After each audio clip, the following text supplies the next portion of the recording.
Hello and welcome to Skyline. It's me, Driti. We are going to talk about the future of the whole West Asia. Well, are we witnessing the beginning of a direct military confrontation between the United States and Iran? That's the big question.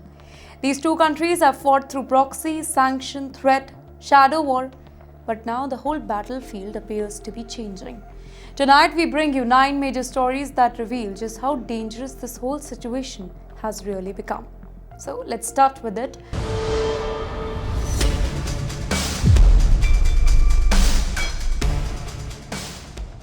The first segment, another American aircraft has been shot down. Can you imagine the scene? The waters of the Persian Gulf, they are tensed. Military aircrafts are flying overhead. Naval forces are on high alert. Every radar screen, it is being watched very closely. Every commander is waiting for a next move, and then suddenly, reports begin emerging that another American aircraft has been brought down. Well, here, Iran's Revolutionary Guards, they claim that they destroyed a United States MQ-9 Reaper drone during an ongoing military confrontation.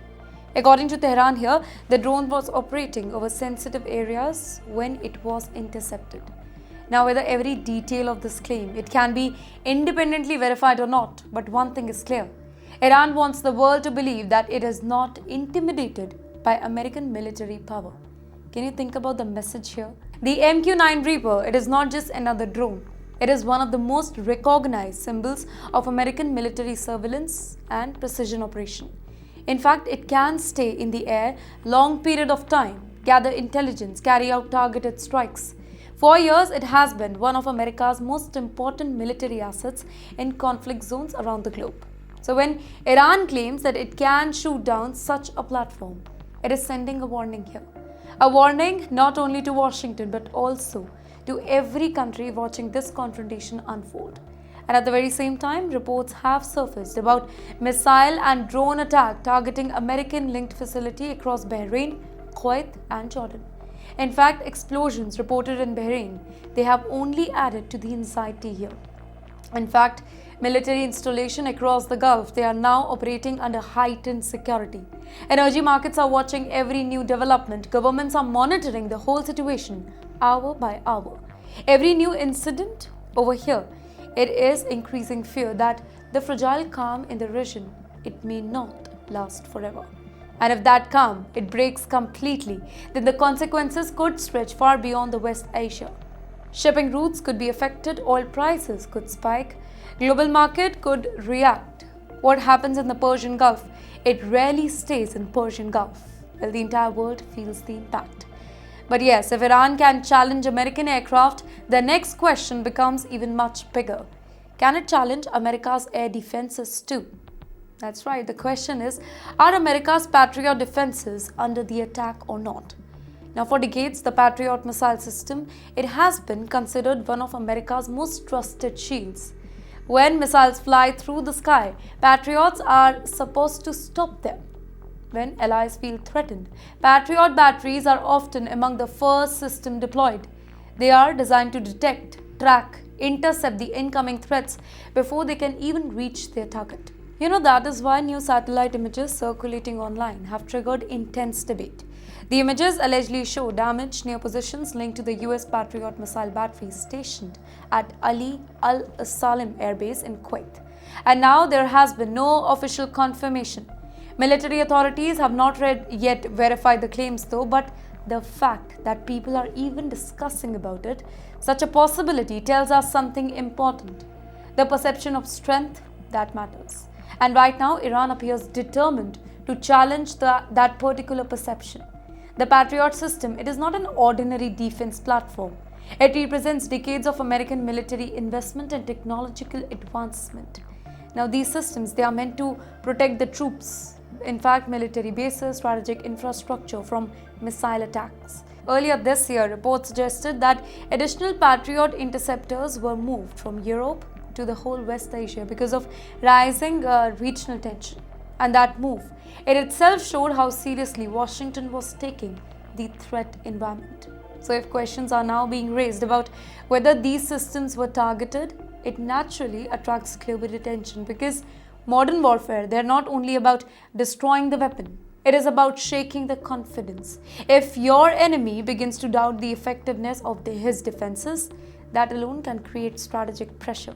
And confidence is exactly what seems to be under the attack here.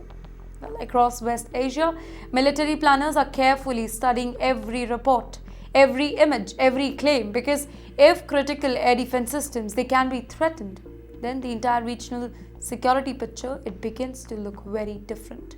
But yes, while satellite images are creating questions, another dramatic video has triggered an even bigger controversy. Sometimes a single video can change the entire conversation, right? Well, that is exactly what appears to be happening now. A dramatic clip circulating online claims to show an attack on the US Apache helicopter near the Strait of Hormuz. Well, the footage, it is spreading rapidly. People are analyzing every frame. Military enthusiasts, they are examining the visuals.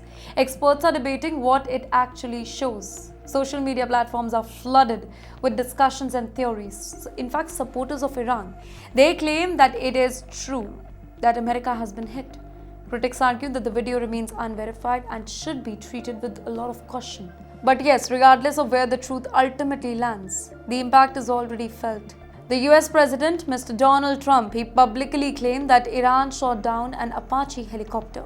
In fact, CENTCOM, they later confirmed that an Apache had gone down in the region. Fortunately, both crew members were rescued and survived. Yet, this incident, it immediately became much bigger than a helicopter crash because symbolism matters. The Apache, it is one of the most feared attack helicopters in the world. Well, it has been used in major conflicts from Iraq to Afghanistan. It is designed to operate in dangerous combat environments and deliver devastating firepower. Now, for decades, it has represented American battlefield dominance. So, when reports emerged suggesting that such an aircraft it was brought down, the political consequences, there are a lot. Here, Iran sees an opportunity to project strength. America sees a challenge to its credibility, and the world sees another sign that tensions are moving into dangerous direction. The Strait of Hormuz itself, it makes the story even more significant. This narrow waterway handles a lot of portion of global oil. Any military confrontation near this strategic choke point immediately captures global attention because it will affect the markets, it will affect every trader, shipping company, world leaders. Everybody is right now watching this choke point because if military incidents continue to escalate in this region, the consequences could ripple across the global economy. What started as an aircraft incident, it is now a part of a much larger geopolitical story. But yes, according to Tehran, this was only the beginning because Iran is now claiming something far bigger. Ladies and gentlemen, now the confrontation is becoming even more serious. Iran's IRGC, well, they are making stunning claims. Tehran says it has targeted 21 American military sites across West Asia. Well, let that sink in.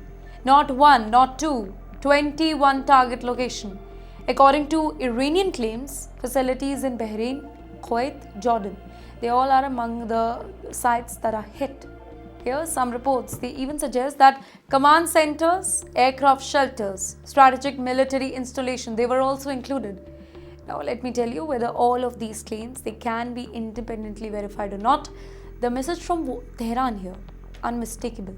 Iran wants to demonstrate that if it is attacked, it has the ability to respond across the wider geopolitical locations. You know, this is no longer just about a drone or a helicopter. This is about military reach. This is about deterrence. And this is about sending a signal that American assets across the region could face serious risks if tension continue to escalate. Here, Washington insists that its actions are defensive though. Tehran insists that it is responding to aggression. And in the meantime, countries across the Gulf, they are watching very nervously because many of them host American military facilities. The bigger concern, that's this, that if both the sides continue responding to each other and that too with military force, where does it stop? Well, at what point does retaliation turn into a wider regional conflict? These are the questions that it's keeping military planners awake tonight. And yes, while Iran claims to have targeted multiple American facilities, one particular target has grabbed global attention: the headquarters of the US Navy's Fifth Fleet. Imagine targeting one of America's most important military nerve centers in the whole West Asia. Well, that is exactly what Iran claims it has done. According to the Revolutionary Guards, again, a drone attack was launched against the headquarters of the US 5th Fleet in Bahrain. This is not just another military facility.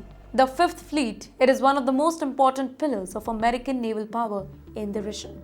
From Bahrain, it oversees operations across the Persian Gulf, the Arabian Sea, Red Sea, and strategically critical choke point, the Strait of Hormuz.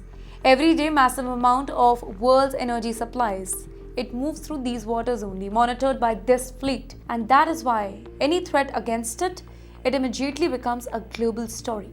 Iran says that the attack was a response to the American military action. Tehran is also warning that a more severe response could follow if the US operations continue. Can you think about the significance of that language? It suggests that Iran is not looking at this as a one-time event. It is signaling that further escalation remains possible. Bahrain now finds itself in a very difficult position here. Host important American military assets while sitting in a region experiencing growing instability. Residents across the Gulf, they are watching developments very closely. Businesses are watching, oil markets are watching, governments are watching. Because if tension continue rising around one of the world's most important maritime corridors, the economic consequences could be a lot. In fact, energy prices, shipping cost, global trade, all could be affected within days. But as military tensions rise, another report is raising serious question about America's planning behind the scenes. Well, what if the military preparation began long before the headlines appeared? Well, that is a question that is being asked about a very controversial report claimed that elite American paratroopers, they were quietly positioned in the region as part of the contingency planning involving Iran. According to the reports, members of the famous 82nd Airborne Division, they were deployed under temporary orders while public attention remained focused elsewhere. Now, the 82nd Airborne, it is not an ordinary military unit. It is one of America's premier rapid response forces. These are soldiers trained to deploy quickly into dangerous situations and secure critical objectives. The report suggests that these forces may have been positioned in a way that would allow the US to respond rapidly if events spiral out of control. One location attracting in particular attention is Khag Island, a strategic hub for the Iranian oil export. This island plays a very important role in Iran's economy. A disruption over there, it could have significant consequences, though not only for Iran, but also for global energy markets. And now it is important to note that these reports remain highly debated. But the whole discussion itself, it highlights something important. Military planners, they do not wait for crisis to happen. They prepare for multiple scenarios well in advance. And when tensions rise as dramatically as they have in recent weeks, every troop movement, every deployment, it brings in a lot of attention. The question many observers are asking tonight is simple. How close did the region come to something much bigger here than what we have already seen? And yes, then came a development that pushes the confrontation into an entirely new phase. For weeks, tension had been building, right? And then came the moment many feared. Reports suggest that the United States has launched strikes against the Iranian targets following the Apache helicopter incident. According to CENTCOM, the whole operation focused on Iranian air defense and radar facilities here. US described the whole strike as proportional response, but Tehran saw them very differently, of course. Iranian officials, they immediately vowed revenge, and they warned that American bases across the region could face additional attack. Suddenly, the whole situation, it was no longer about threat or warning. Military actions had entered the whole equation now. This is where things become particularly dangerous. In fact, history shows that once direct military exchange happens, controlling escalation becomes much harder. Every side believes it is responding. Every side believes it is defending itself. Yet, every new response increases the risk of another counter-response. Ladies and gentlemen, according to West Asian governments, they are working to prevent the whole situation from spiraling out of control. Diplomatic channels remain active, military forces remain on high alert. The world is hoping that cooler heads may prevail. But the reality is that every missile launch, every airstrike, and every military incident, it increases uncertainty. The fragile balance that existed just weeks ago appears more fragile than ever. Yet wait, amid the military tension, politics is now creating its own drama thousands of kilometers away in Israel. While missiles dominate the headlines, politics continue to shape the future of the entire West Asia. Israel is now facing major political questions as lawmakers, they move forward with legislation that could pave the way for early election. That's right, the debate, it has now triggered fresh speculation about the future of their Prime Minister, Mr. Benjamin Netanyahu. Now, some uncertainty emerged after comments from Mr. Donald Trump raised question about whether Mr. Netanyahu could contest again or not. But Netanyahu's party, it has now made its position absolutely clear. It says that he will run the upcoming election, and that matters because let's be honest, Mr. Netanyahu remains one of the most influential and controversial figures in Israeli politics. He is already Israel's long-serving prime minister. Unlike some countries, Israel does not impose the term limits on the office, and that means Mr. Netanyahu remains fully eligible to run again. However, the road ahead, it may not be easy for him. He faces political opposition, public criticism, and an ongoing corruption trial, which he denies though. In fact, he is also confronting questions related to Israel's recent military campaigns and security challenges. Yet, despite those challenges, opinion polls suggest that his political influence remains significant. The upcoming elections, it could therefore become one of the most important political contests in Israel's recent history. And the outcome, it could have major implications not only for Israel, but also for the wider West Asia. And finally, our last story tonight, it brings us to an Indian origin innovator whose technology found itself at the center of a dramatic rescue mission. Well, in the middle of conflict, one story stands out for a very different reason. It is a story of innovation, technology, in fact, Indian talent making a global impact. After the Apache helicopter incident near the Strait of Hormuz, the rescue operation that followed, it attracted attention around the globe. What made this whole mission unique was the use of a drone boat. Yes, an autonomous vessel capable of operating with advanced technology and remote control system. The vessel known as Corsair, it was developed by Sonoric Technologies, basically a Texas-based company, co-founded by an Indian American. His name is Vibhav Altekar. This was not just another rescue mission. It represented the growing role of artificial intelligence and autonomous system in modern military operations. The drone boat, it can travel long distances, carry significant payload, and operate in challenging maritime environment. For the US Navy, such a system, it is becoming increasingly important as military technology evolves. And yes, at the heart of this innovation is an Indian origin engineer helping shape the future of autonomous defense technology. His career, it includes extensive work in advanced engineering, artificial intelligence, perception system, and maritime technology. His journey, it is also a reminder of how Indian talent continues to contribute to cutting-edge innovation around the globe. And at the very same time, when the headlines are filled with conflicts and confrontation, this story highlights another reality: the growing global influence of Indian origin innovators working at the highest level of technology and engineering. Ladies and gentlemen, with that, we come to an end of tonight's Skyline. From drones being shot to military bases under attack, from secret deployment to election battles in Israel, and from rising geopolitical tension to an Indian origin innovator making headlines in advanced defense technology. These stories remind us how interconnected our world really has become. Thank you for joining me on Skyline. I'm Driti. Take care, stay informed, and I'll see you in the next episode.